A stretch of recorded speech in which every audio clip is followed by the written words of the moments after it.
Kwenye on air with Millard, IYO, tuko na IYO all the way from Nigeria. Hello. Hi. How do you say have you learned a little bit of Swahili, by the way? I think If I say mambo. Oh no way. Now, I've learned a little bit of Swahili, but I have to tell you what I've learned. Okay, so I've learned asante sana, Yes. karibu sana, and I don't know. Somebody said something to me today. I think uwapenda or something like that. I don't know. I told you what it was. Uwapendeza, something like that. You look Yeah. good. Oh, thanks. Okay. IYO, I want to know, who is IYO? Is that your real name? Just tell me about yourself. It is. It's actually my real name. So Ayu is just like a girl next up. Pretty much like, I'm down to earth. I'm nice. I grew up in Nigeria. So let me tell you my full name first. That's how it usually starts. So it's Blessing Iyogama Osazwa. So I pretty much got Ayu from like my middle name, which is Iyogama. I just took like the first 3 letters, which is IYO. Yeah, so I went by that. Because a lot of people, that's what people call me back home, so I just decided to go by that. But so I grew up in Nigeria, studied in Nigeria until I went to Australia to like finish up my education, and then came back to Nigeria to do music. Okay. Yeah. How was life when you were young? When you went to school, what did you want to be? You really want to know? I do. Okay, I think I'm like, I don't know if there are a lot of people like me, but I think I'm like one of those kids that when I was small, I wanted to be a lawyer. And then three years later, I was like, okay, maybe I want to be an accountant. And then, when I actually got into like secondary school, I was like, oh, I don't know what I want to be, but I just know I want to do something like in the science field. So, yeah, Okay. I know. Sorry. Yeah, I know.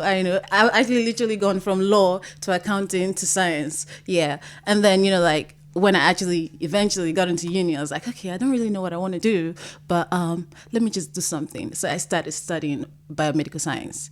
Yeah, so that wasn't because of anything. It was just because I wanted to study something. I have to be in school. So I started studying biomedical science, and then I did that for like 2 years. I'm like, I don't really like this. Okay. Yeah, I was like, I don't really like this because at the end of the day, I didn't want to like leave uni and then go and start working as a biomedical scientist, because I'm like, what can I really do? So I have to start doing research. I'm like, that must be really boring because I just have to be in a lab, you understand? So I'm like, no, I don't want to do that. And then I went ahead to start doing mining engineering. Okay. Yes. You wanted to know? Yeah, I do. I still want to know. Yeah, so I went ahead and I started doing mining engineering, and I did that for 3 years. I had 1 year to graduate, and then I'm like, stuff this. I want to do something else. My parents are like, you're literally wasting our money. I'm like, I'm not wasting your money. If you ask me anything about biomedical science, I'm going to tell you I have that knowledge, and I have, mining engineering knowledge. I can work as a mining engineer right now if I want to. But then after that, I decided, okay, I want to do something else because I don't really want to go and start working in the mine, because the reason why I started doing mining engineering was because I didn't really know what I wanted to do. I'm like, let me just go with the highest paying job. Yeah. And I was in Australia. I'm like, okay, I went on Google. I'm like, what's the highest paying job in Australia? Mining engineering was like the first. So I'm like, all right, cool. So if mining engineering is the highest paying job, that's what I want to do because I want to have a lot of money. So yeah, that's why I did mining engineering. But, my parents are happy because, they wanted me to go to school. But eventually I'm like, okay, I don't want to do this anymore. I started doing business management. Okay. So from there, I was like, nah. I fell in love with music because I was doing music while I was doing business management.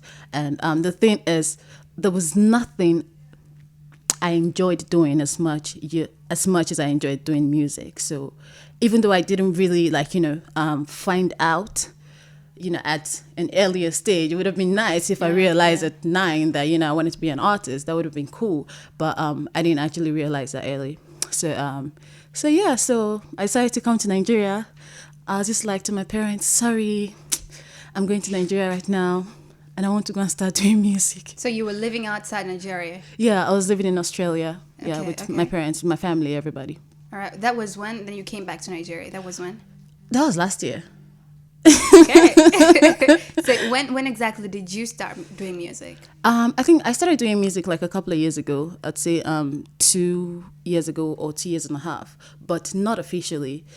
in Australia, I was just literally like, writing songs for, like African artists in Australia, doing backup for them and stuff like that. But, like one day the producer was like, why do you keep writing songs and, giving it to all these artists? Why don't you just jump on the mic and, like hear what it sounds like? And I was like, all right, cool. I wasn't really confident. I was like, let me just give it can't really hurt me. So I was like, oh, okay, cool. And then I jumped on the mic and I literally did a full song. And everybody that came in the studio they were like, who did the song? Sounds like Tiwa Savage. Sounds like, I'm like, you're actually comparing me to like all these people that, I listen to and I envy. So, so I think the love for music actually started from there. And okay. Yeah, so that was when actually I decided. So you were writing songs for the other artists? Yes, I was. Did you used to sell the song or did you just give them to? No, I wasn't selling. Exactly. It's like every time they get a beat, they just send it to me. Like, I listen to this beat, try and, write something to it. I enjoyed it, like, you understand? So for me, it wasn't really about the money. It was like I was doing mining engineering because of the money. I was doing biomedical science because I had no idea what to do. But this time I was actually just doing something, not because of the money, not because I had no idea what to do, but because I actually liked doing it. But I just didn't realize that was what I was supposed to be doing. So yeah.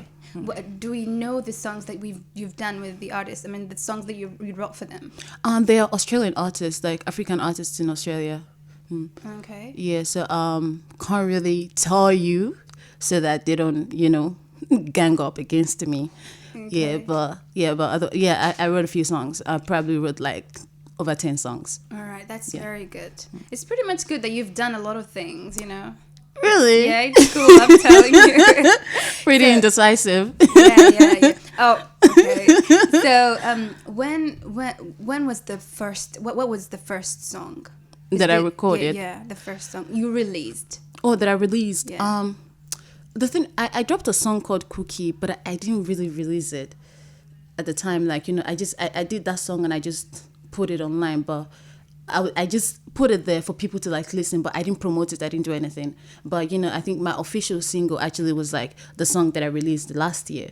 And that was Pack Up and Go. So that's when I'll say, my official, I officially like, dropped the song. So Pack Up and Go. How did it do when you released it? It was nice. Like it did really well in Nigeria. And I think that's because the song was different. It was different from like, the other songs that, like were out there at the time. Because I just came and I'm like, talking about broken relationships. Like, the guy doesn't want me anymore and he's asking me to pack up and go. People don't usually What does that mean? It's like, when a guy asks you to pack up and go. You understand? Pack up and go. Okay. Yeah, now you understand. I get it. Yeah, Yes. you understand. Yeah. So people don't usually sing about stuff like that. People sing about love. They sing about, money. So I'm just here like, oh, I don't want to sing about love. I don't want to sing about money. I want to sing about pack up and go. People are like, oh, where did she get that idea from? But I got the idea from like, things that are literally like, happening every day. It doesn't just happen in Nigeria. It happens everywhere in the world. You understand? Like, guys break up with girls for stupid reasons. Sorry, guys. And ladies, you do it too. Yeah, you do it. You've done it like a few times. Mm-hmm. Yeah, you break up with all those guys, like for no good reason. Like maybe because, like you found another guy that's like better looking or has more money, like something like that. So yeah, so that's what I was singing about. Okay. And that was the first song. Yes, that was the first And the song. second? The second one was Kwenye. Yeah, it means... So you literally did like how many songs? I did 2 songs. Okay. Before Loving You, I suppose that's your question. Yeah. So I did Kwenye. Kwenye actually means it's a Yoruba word for concern them. You probably don't even know what that means. Yeah. It's like it's none of their business. Like whatever I do. No concern. Okay. Yeah, no concern them. Yeah, because I was in pidgin English. Yeah, so it's none of their business. Like whatever I do, it doesn't concern them. Yeah, so that was literally like a freedom song. Like trying to like pump people up, trying to tell people to like go ahead and do whatever you want to do. You can go ahead and do medical science for like 2 years and 3 years money in engineering and whatever. It's nobody's business. You understand? Yeah. So that's what you wanted to do. Just go ahead and do it. Okay. Yeah. You would have probably do a song with a lot of artists in Nigeria or any other places. Yes. Why did you choose Diamond? Because it is diamond. I mean, diamonds are expensive, aren't they? Like you don't just get diamonds anyhow like that. They're very expensive. Okay. Yeah, so I like expensive things. That's why you chose Diamond. Hang on, You, I'm you, kidding. you really know what my question is, girl. Don't get into me. I'm just playing with you. Yeah. No, seriously, like the thing about that song, because everyone keeps asking me this, like even in Nigeria, like it's literally like a very big issue. They're like, oh, so you look at all the Nigerian artists, you looked at all the male artists, and you decided, oh, I don't want to do it. I don't want to do the song with like all these guys. You went past Ghana, and then you went all the way to Tanzania, like to pick an artist. I'm like, yeah, because it's Diamond Platnumz. Diamonds are expensive, you understand? But the thing is, as soon as I heard that beat, I knew instantly that Diamond was supposed to be on it. It was like, like the beat was made for him. You understand? So, so yeah, sorry. It's Diamond's, kind of music. So I just knew instantly that, I had to have Diamond on it. Fit here. Exactly. Like it wasn't something that I had to think about. It was just instant. But the problem at the time was, how do I get Diamond? Because I was a new artist. Yeah, I just came from God knows where. And I'm here like, I want to do a song with one of the biggest artists in Africa. Like, who the hell are you? You understand? Yeah. But, like, I was very lucky. I've always been lucky, because I had, like, I already had a fantastic manager before I came.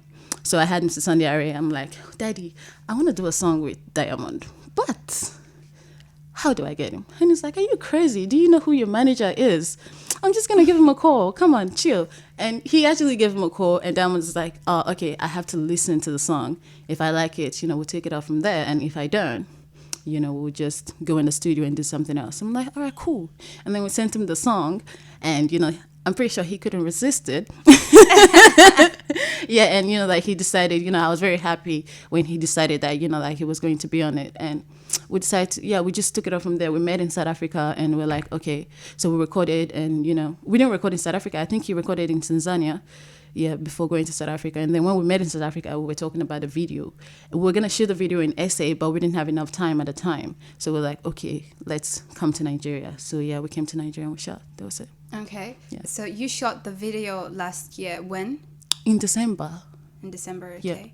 Up to now, I think your video has more than 1 million views. Yeah, it does. You guys are fantastic. How many times did you watch it? 10,000 times? Oh, I trust you. Oh, I trust you. I trust you. I trust you. I trust you. Oh, I trust you. A lot of times. So, the response you got from the people, did you expect that amount of viewers? Yes. You did. For other songs, were they like this? No, they weren't. I expected because I wasn't working with nobody. You understand? Talk about it. I'm not bragging. Yeah.